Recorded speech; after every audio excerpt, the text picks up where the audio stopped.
নবজাতক সন্তান হারানোর মাত্র ১৫ দিনের মাথায় ২৪-এর গণ অভ্যুত্থান কেড়ে নিয়েছে স্বামী মামুন মিয়াকে। শহীদ পরিবারের জন্য জুলাই ফাউন্ডেশনের বরাদ্দ ৫ লাখ টাকার মধ্যে ২.৫ লাখ টাকা পেলেও ৫০,০০০ টাকা বাগিয়ে নিয়েছে শ্বশুরবাড়ির লোকজন। এছাড়া সরকার দেয়া ১০ লাখ টাকার সঞ্চয়পত্রের মধ্যে জুলাই শহীদ মামুনের স্ত্রী শারমিন আক্তার পেয়েছেন মাত্র ২.৫ লাখ। বাকি ৭.৫ লাখ টাকা দেওয়া হয়েছে স্বামীর পরিবারকেই। সন্তানহীন জুলাই শহীদের স্ত্রীদের সাথে এমন বৈষম্যমূলক আচরণ করা হচ্ছে বলে অভিযোগ শারমিনের।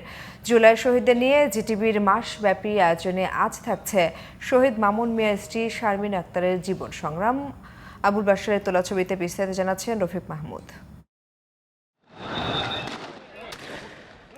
২৪-এর ৫ আগস্ট আন্দোলনরত ছাত্র জনতার বাঁধ ভাঙা জোয়ারে দুপুরের আগেই স্বৈরাচারের খেতাব নিয়ে প্রধানমন্ত্রীর পদ ছেড়ে পালিয়ে যান শেখ হাসিনা। অবসান ঘটে দীর্ঘ ১.৫ যুগ জগদ্দল পাথরের মতো চেপে বসা ফ্যাসিস্ট সরকারের। জনসমুদ্রে পরিণত হয় গোটা রাজধানী। যোগ দেন বিজয় মিছিলে। এরপরও থেমে থাকেনি ঘাতকের বুলেট। দীর্ঘ হতে থাকে শহীদের তালিকা। বিবিসি এর অনুসন্ধান বলছে, হাসিনা সরকারের পতনের পর শুধু যাত্রাবাড়িতেই ৫২ জনকে হত্যা করে পুলিশ। অনেকের মতো বিজয় মিছিলে যোগ দিয়েছিলেন মিরপুরের গার্মেন্টস ব্যবসায়ী মামুন। তবে সেই আনন্দ বেশিক্ষণ স্থায়ী হয়নি তার। মিরপুর ২-এ বেলা ৩টার দিকে ঘাতকের বুলেটে রাস্তায় লুটিয়ে পড়েন মামুন। নেওয়া হয় ১০ নম্বরের আলোক হাসপাতালে। তবে ততক্ষণে সব শেষ। স্বামীর গুলিবিদ্ধের খবর তারই ফোন থেকে জানানো হয় ১৫ দিন আগে সিজার হওয়া স্ত্রী শারমিন আক্তারকে। বিশ্বাস হয়নি তার। উল্টো অভিমানের সুরে বলেন, সারাদিন পর এতক্ষণে বউয়ের খোঁজ নেয়ার সময় হলো তোমার? ৫ই আগস্ট আনুমানিক ৩টার দিকে আমাকে একটা ফোন দেওয়া হয় ওর মোবাইল থেকে, যে আমাকে ফোন দিয়ে বলা হয় যে আপনি কে বলছেন। তো আমি তো ফাইজলিমি করতেছি, আমি ভাবছি আমার হাজব্যান্ডে আমাকে ফোন দিছে। তো আমি বলতেছি সারাদিন পরে তোমার এখন খেয়াল হলো, সারাদিন সকাল ৮টা থেকে রাত দুপুর ৩টার মধ্যে আমার কথা মনে পড়ছে তোমার। তো তখন দেখি ওই পাশ থেকে একটা অপরিচিত গলা। তো আমাকে বলতেছে আপনি কি হন ওনার? তো আমি বলতেছি আমি ওনার স্ত্রী। তো বলতেছে যে ওনার গুলি লাগছে, আপনি তাড়াতাড়ি একটু মিরপুরে চলে আসেন, মিরপুর আলোক হাসপাতালে। সিজারিয়ান সন্তান হারানোর ১৫ দিনের মধ্যে স্বামীকে হারিয়ে পাগল প্রায় শারমিন আক্তার।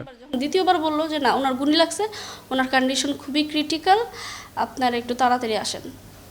তো এটা যখন বলার পরে আমি ঠাস করে পড়ে গেছি। তো শারীরিক মানসিকভাবে তো খুবই বিধ্বস্ত, এখনও বিধ্বস্ত। কিন্তু তখন ঢাকা শহরে একলা পুরো, পর ওখান থেকে তো তখন আর কি কিছু করার নেই, কারণ জীবিকা নির্বাহের জন্য তো আসতে হবে, কারণ মা ছাড়া আমার আর কেউ নাই। দেশের জন্য স্বামী প্রাণ উৎসর্গ করলেও সরকারি সুযোগ সুবিধা পাওয়ার ক্ষেত্রে বৈষম্যের শিকার হচ্ছেন বলে অভিযোগ তার। যে অনুদান দিচ্ছে বা দিবে বলেছে, সেখানে তারা সরকারের শহীদের ওয়াইফদেরকে বঞ্চিত করছে, লাঞ্ছিত করছে। কেন বলছি এই কথা? আজকে আমার বাচ্চাটা বেঁচে নেই, সেটা কি আমার দোষ? ৯ মাস আমি আমার পেটে রাখতে পারি, আমি কি চাবো সেই সন্তানটা দুনিয়াতে না থাকুক? শহীদের একজন স্ত্রী, আমি যে পরিমাণ সম্মান মর্যাদা পাওয়ার কথা, কিন্তু আমি কিন্তু সেটা পাচ্ছি না। আমাকে বলা হচ্ছে আপনি তো আপনার বিয়ে হয়ে যাবে, আপনি বিয়ে করে ফেলবেন। কিন্তু এই ধরনের কথা কিন্তু একটা সরকার বা একটা মিনিস্ট্রি বলতে পারে না একজন শহীদের ওয়াইফকে। শহীদ মামুন মিয়ার মরদেহ রংপুরে গ্রামের বাড়িতে পৌঁছায় ৫ আগস্ট দিবাগত রাত ৩টার দিকে। ৬ আগস্ট সকাল ১০টার দিকে পারিবারিক কবরস্থানে দাফন করা হয় তাকে। Rafiq Mahmud, GTV news, Dhaka.